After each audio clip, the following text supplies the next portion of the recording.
I love to bring together visionaries, and two of my favorite visionaries are about to join me on stage. Please welcome Assistant Secretary of Energy Dennis McGinn and the Chief Operating Officer at Pegasus Capital Advisor, David Crane. Welcome, Secretary. Whoops. David. Have a seat, either place. Just these two. Yeah. Go ahead. So let's just start with the basics here. Secretary McGinn, how did you two meet? I read a letter to shareholders that David wrote when he was the CEO of NRG, and I was so impressed by this CEO of a huge energy corporation, basically looking ahead of the here and the now, getting away from the quarterly earnings report, the annual report, and actually thinking about sustainability from a business perspective, not just, oh, hey, let's all become tree huggers. There's certainly that part of his soul, but from a business perspective, let's do well while we're doing good. And I reached out to David, went and visited him and some of his team up in Princeton, and then they came down to the Pentagon, talked with us, and so it's been great. So just a little context here, which we should, just a little bit of your CV. That you were a career Navy Vice Admiral, retired from the Navy. You became the president of the American Council on Renewable Energy, and now you're Assistant Secretary of the Navy, focusing on energy and environment issues, basically. Right. And also part of this way that you met David, and we'll get his part of the story, is some things that were going down in the Caribbean that you were interested in. What were those?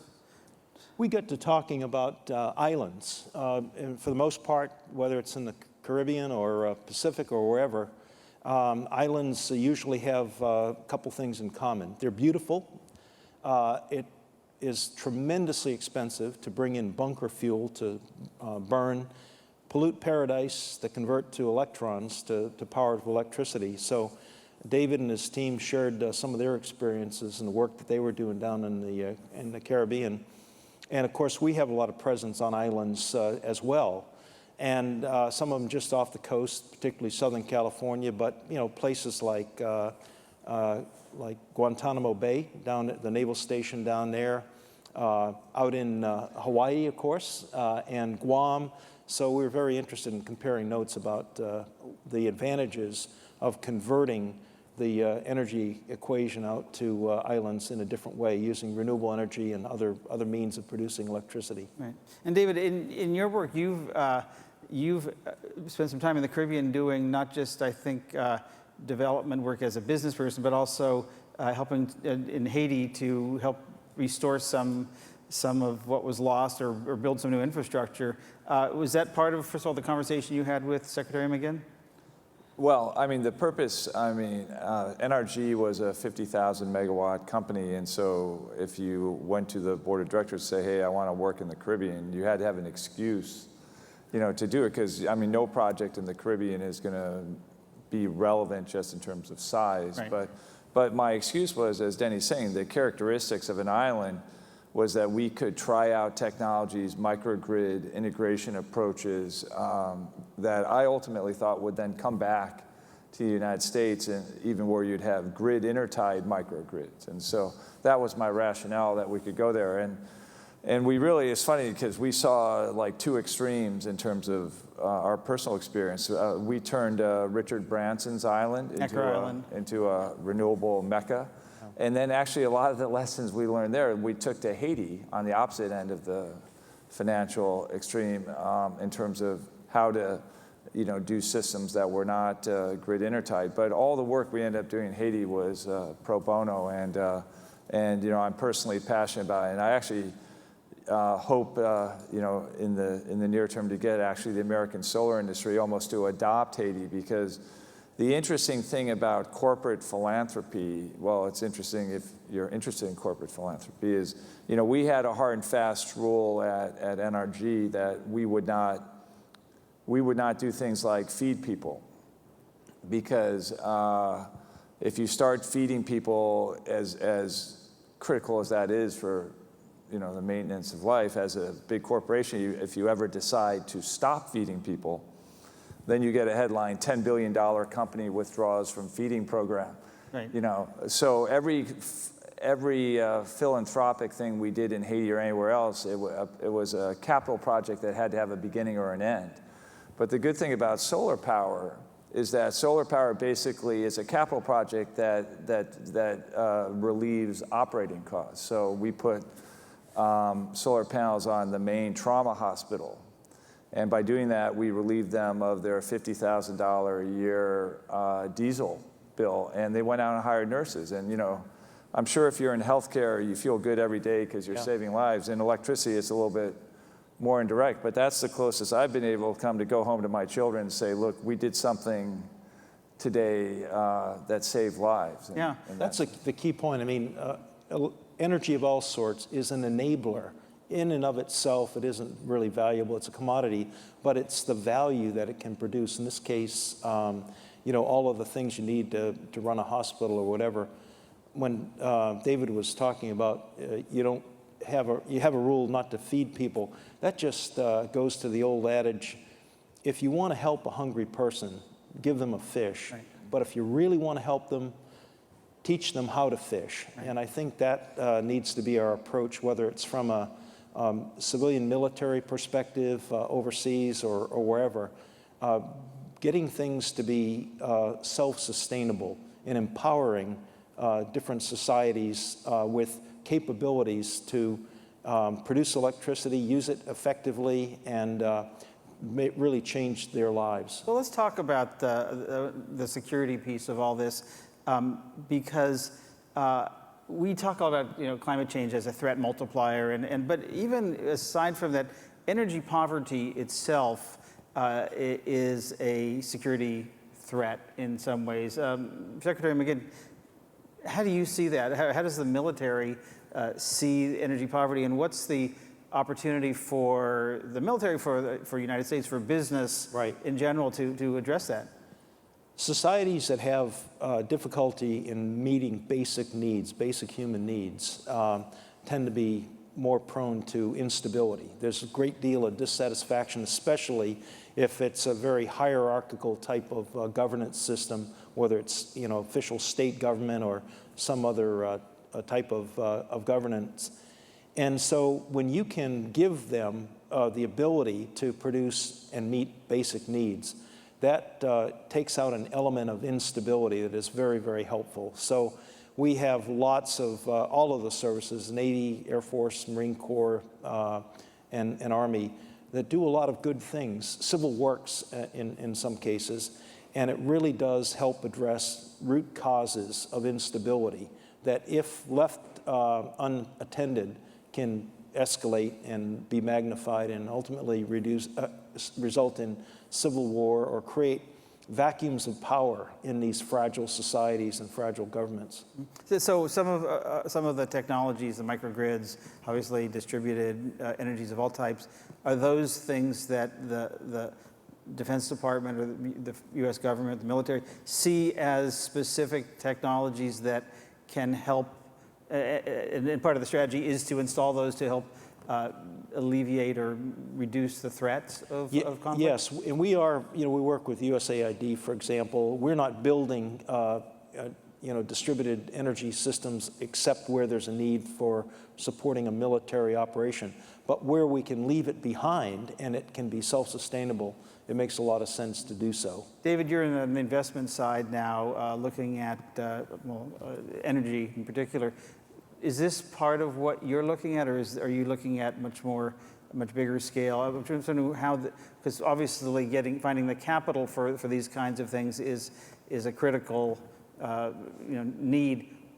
What are you doing at Pegasus, if anything, around this, and what's the opportunity for the investment? Pegasus, for people who don't know, it's a private equity firm, New York based, but it only invests in sustainability. But it defines I came into it spending my last 15 years in electricity. I thought clean energy and sustainability were almost synonyms, but they have a much broader definition of sustainability, and they've got investments in food and biological lighting and things, and that's been very interesting to me. So And I was thinking of writing something for GreenBiz about where does sustainability and wellness overlap? Because at least at NRG, big corporation, wellness was over in HR, and sustainability was its own part of the environmental most area. companies are like that, yeah. But it leads to something that I've really been pondering on, and what Denny's doing at the Navy it seems to me we're still answering the question why, which is the most important threshold question. And as I've thought about, my last, 10 or 12 years, I sort of put NRG on this track to sort of go green starting around 2006, so I had about a decade to do it. And I think of all the things that I said to the board of directors to get them, to go down that path. And recognizing it was a big publicly traded corporation, the only arguments I ever used in front of the board of directors were meat and potato, financial arguments. Oh, this is the high growth area. Business case. Yeah, power purchase agreements, risk adjusted returns, much better than, building merchant power plants.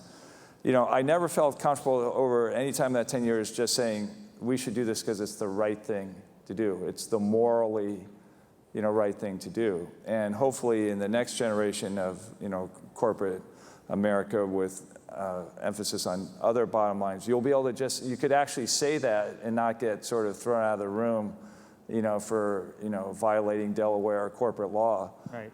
or something. But it's been very interesting because thanks to my friendship with Denny, I've been exposed over the year to a few points of contact with the Navy, starting with Secretary Mabus several years ago when he led the embrace on clean energy. And it's been interesting to see the argument within the Navy because thanks to Denny, I got to spend 2 days on an aircraft carrier in June as it sailed to the Middle East. And That's one of those islands. yes, it's amazing how the Navy has gotten buy-in at least from the entire officer corps, but it's not so much talking about because you're smelting, it's because embracing renewable energy is, I don't know, I'll probably get the terminology, it's a force multiplier, or it allows the Navy to go further and stay longer to fulfill their basic mission. Yeah. Which, if you're talking to a Marine Corps officer, is to kill bad guys and blow up places where bad guys hide. So it's not exactly sustainability, Sure. but Right. and for me at this point in the evolution of doing something about climate change, whatever it takes. If the military wants to do it in the context of this will help us our mission, or corporations it'll grow our company, that's fine. But I think to get all of society going, we have to say no. The first and foremost reason we're doing this is to keep the world from melting. Right. That's the ultimate goal here. But since this is powered by business, probably more so than government, at least in this country and in most, in terms of clean energy and distributed technologies, there still needs to be that business case. So I'm wondering, are you saying basically that addressing energy poverty with the technologies, the financing, is pretty much always going to be a philanthropic activity, or is no, there... absolutely not, and that's why I'm in private equity, because I think the opportunities are immense. I mean, if I actually tell my children, as opposed to the Malthusian view of the world that we're going to have 15 billion people, the biggest issue that the next generation is going to face is population decline. And when you have a society that's a capitalist system that's based on consumption, fewer people means less consumption, which is good for the world, but not good for business. So, but I mean, generally, I would say, the highest growth area, obviously, in the electricity industry is now and has always been not only places where electricity demand growth is powered by GDP growth, but by connecting more people, to the system. And so, alleviating energy poverty, doing it the right way with renewable energy other than, not coal-fired power plants, it's both, I think, good for the world, and it's a way, I think, that, to make and we at Pegasus, other people are looking at funding people who are doing that in Africa and the like. I mean, when you're in the electricity business, it's very closely tied to societal trends, right? And society is trending towards sustainability, trending towards energy equity and all that. So this is the best part. Can you give an example of something that you either have or might fund in Africa that would help what the business is, what the technology is, or what the business model is, that would address something like energy poverty? Well, David's working that one. Yeah. I met a guy by the name of Bob Freeling about 10 years or more, a solar electric light fund. Yeah. Started out just bringing small solar lighting to energy impoverished areas, so that people could do domestic work in their homes at night, study, learn. It was very, very basic.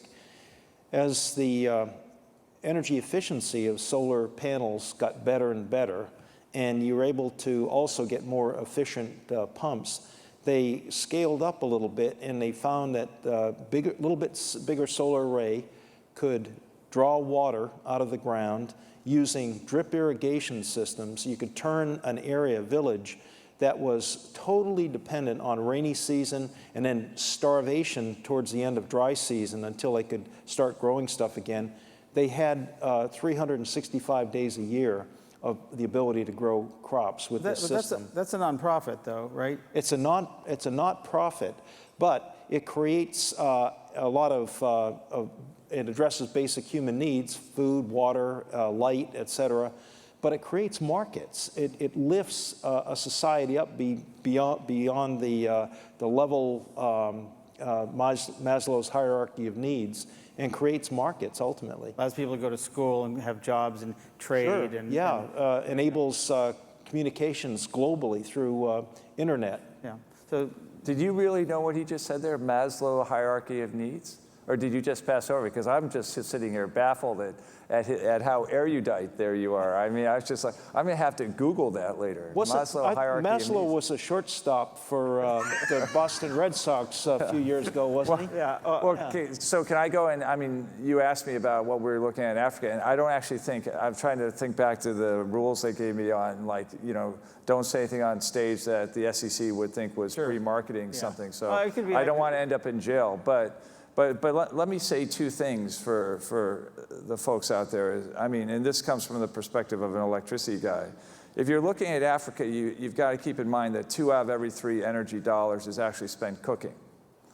And if you're worried, and if you're really, green motivated, I mean, there's nothing worse in the world than charcoal. If you're really safety motivated, there's nothing worse in the world than 8-year-old girls who are doing a lot of the cooking, getting burned because they're using volatile fuels for. So I mean, so what I'm not saying anything about what Pegasus will look at. What I would be interested in is people who had some sort of energy solution using distributed solar, but address the cooking, question as well, because there's all sorts of. But the other thing, and this was sort of like Bob Freeling's thing. One of the companies that we bought when I was at NRG is very excited about a company called Goal Zero. Goal Zero started a Salt Lake City-based company. They started as a NGO working in the Congo, and they realized they couldn't get anything done without electricity, so they started to develop their own products, and then they came back to the States. Right. And now they're like the leading, portable solar company serving the U.S. outdoors person, market and all that. So I mean, so there's so much opportunity here, and this idea that solar is portable, it's funny. You sit there with a bunch of utility executives and you say, well, does everyone agree if we look at telecom and all, we're going towards a wireless world? And everyone's like, yes. And then like, well, then why do you think that it's going to be acceptable for people 10 to 20 years from now to be tied to the wall, to the outlet?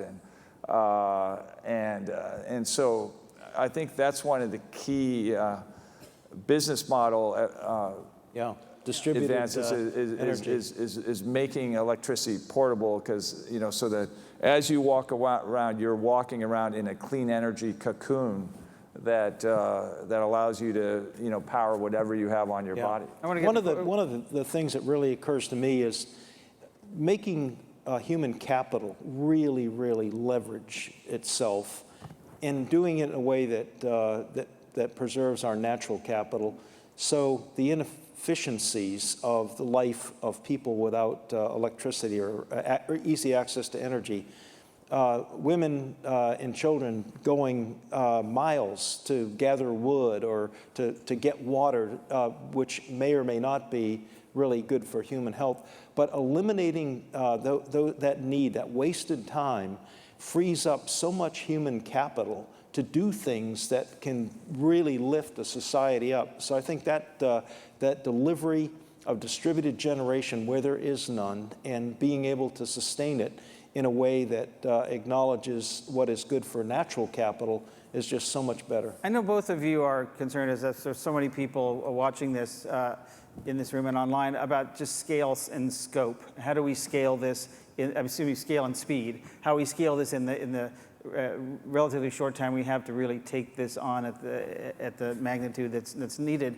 And if you look at the issues we've been talking about in the developing world and bringing a lot of these, some cases, small scale technologies, some bigger ones, what's needed, particularly from the business community, to bring these to scale faster? Secretary McGinn?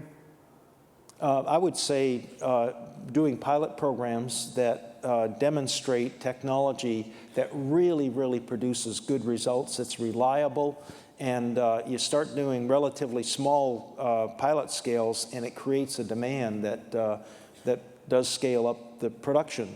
Is the Navy partnering with companies to do some of these things together? How does that work? Absolutely, Joel. I mean, the three elements that I always talk about, you need technology, all kinds, microgrids, solar, wind, thermal, what have you, battery storage. That's a good start. But you also need culture change where you really value what energy can deliver, in this case in terms of national security and international security. And the third one is partnerships. And our partnerships across government, and especially with the private sector, are absolutely essential to moving forward and to scaling up. Yeah. David, what do you think is needed? How do we get there faster? Well, Joel, with where we are right now, I would say, looking at more from a financial point of view than anything, we need a new entrant in the sense that what's happened in the last 2 years, coming from a public company perspective, is Wall Street basically hates energy, clean energy, dirty energy, because everything's dirt cheap, and the oil companies are down, the coal companies are bankrupt. The solar industry suffered an own goal with Sun Edison's, flop. And it's just not a good time for companies with ambitious to go to the public markets and say, hey, give me a couple billion dollars. That's not available. And the venture capital world, the private equity world can nurture companies, but again, no one's writing a 10-figure check. And what surprises me and what I would expect is someone's got to come in. None of this changes the long-term narrative. This is the future. What we're doing here is the future. In an industry that worldwide is a $6 trillion a year industry. So I sort of expect any other industry, the incumbents in the industry, the utilities would be coming in. A big utility could buy a 60% market share. I mean, you could buy Solar City, Vivint, and Sunrun for less than $3 billion, well, $3 to $4 billion aggregate, and you have 60% market share. In what's a future trillion, but no, the utilities aren't going to do that. But will someone from a related industry come in? And because I'll tell you what I see is the biggest opportunity, and this of course is breaking news, Climate Week and all that. When General Motors announces that they're going 100% renewable, but then you think about how do they do that? They're not going to be able to do that internally. They're going to have to hire some, SAP of solar energy, but no SAP of solar energy exists. Right. And someone's going to see this opportunity because I don't know how many of the global Fortune 100 companies have said we're going 100% renewable right now, but the number's about to grow exponentially.